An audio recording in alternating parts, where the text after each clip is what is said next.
How to fix try searching to get started on YouTube. Hey everyone, this is Rose and I'm here to guide you to fix try searching to get started on YouTube. So, do watch the video till the end and without any further ado, let's get right into the video.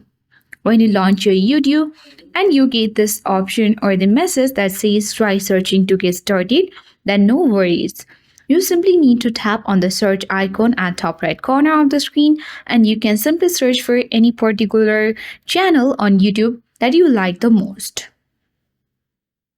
When you search for the channel and start watching 4 to 5 videos and then subscribe to their channel, then YouTube started recommending different kinds of videos relating to this channel.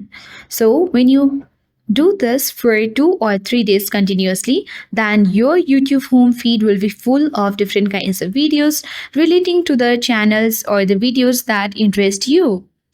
So the more you engage in searching and watching videos on YouTube, the better the YouTube will start recommending you the videos that interest you, and here you can easily get the videos on your home feed and your problem of try searching to get started on YouTube will be fixed. So that's it for today. Hope this video helped you. If you are new to our channel, then hit the like button and subscribe for more tech and tips videos. Thank you for watching and see you in the next video.